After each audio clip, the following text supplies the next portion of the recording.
Hello, and welcome to another English story. Do you want to speak English more naturally? Do you want to sound confident when you talk? Then today I will teach you a powerful method called the shadowing technique.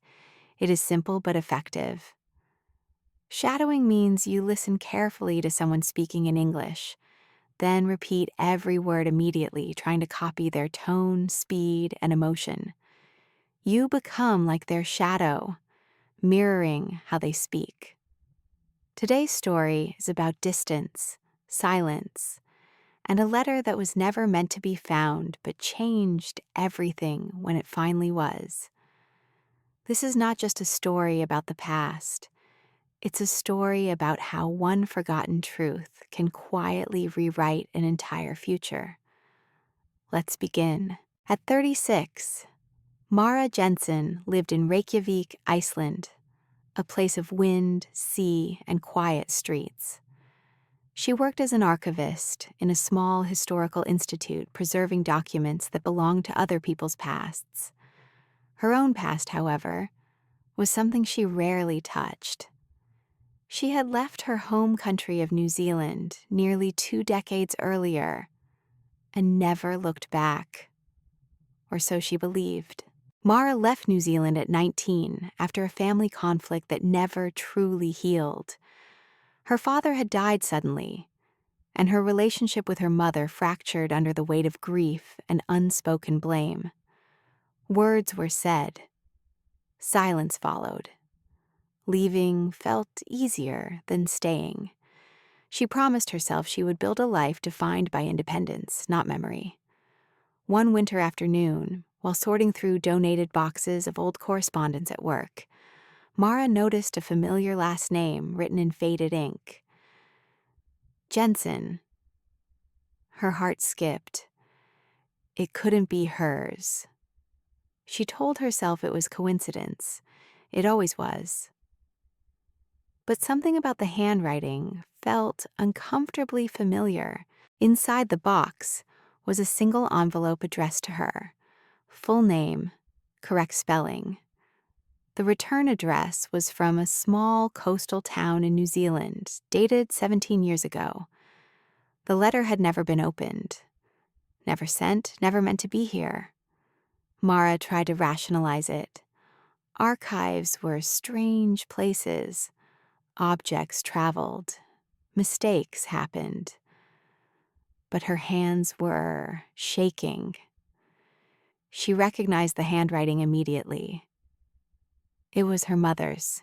She took the envelope home, but didn't open it. For 3 days, it sat untouched on her kitchen table.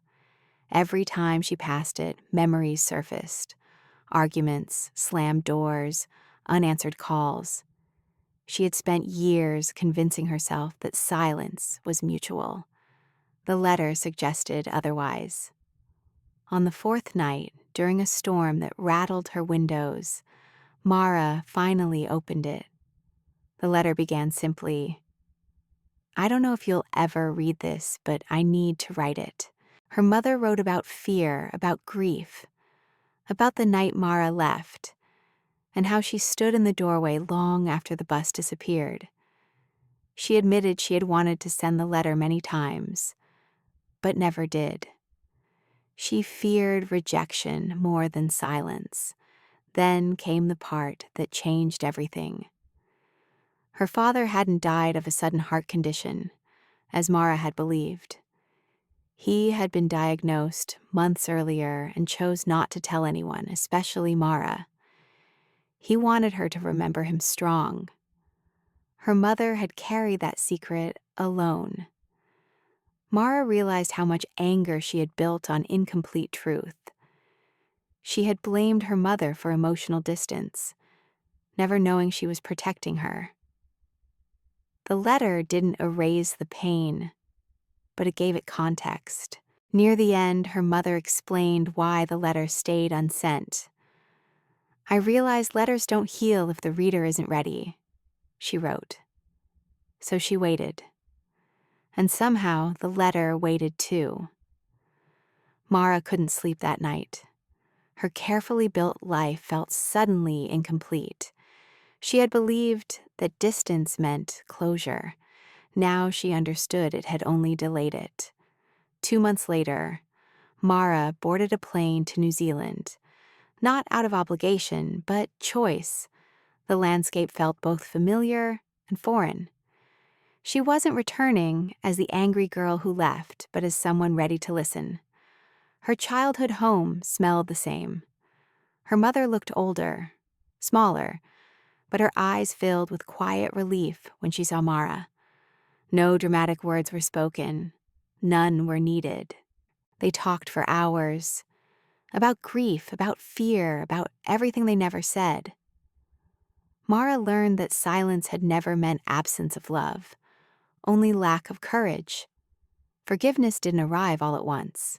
It came slowly, in moments, in shared meals, in small laughs, in understanding that everyone survives loss differently. Before leaving, Mara made a decision. She would stop living between places. She would return, not permanently, but intentionally. Distance would no longer be avoidance. Back in Iceland, Mara changed her work focus. She began researching family histories, migration letters, and unsent correspondence. She understood now how powerful words could be, even delayed ones. The letter didn't change the past, but it changed how Mara carried it. And that changed everything. Some letters are never lost. They simply wait for the moment when the heart is ready to receive them. And when they arrive, they don't reopen wounds. They finally allow them to heal. Sometimes the past doesn't knock loudly. It waits quietly until we're ready to answer. Now it's your turn. Play this video again. Repeat it like a shadow. Practice every day. Even 10 minutes helps. Believe in yourself. Remember, no matter how small you feel, no matter how hard life is, your dreams are real if you work for them. Thank you for learning with me. Don't forget to like, comment, and subscribe for more stories and shadowing practice. See you next time.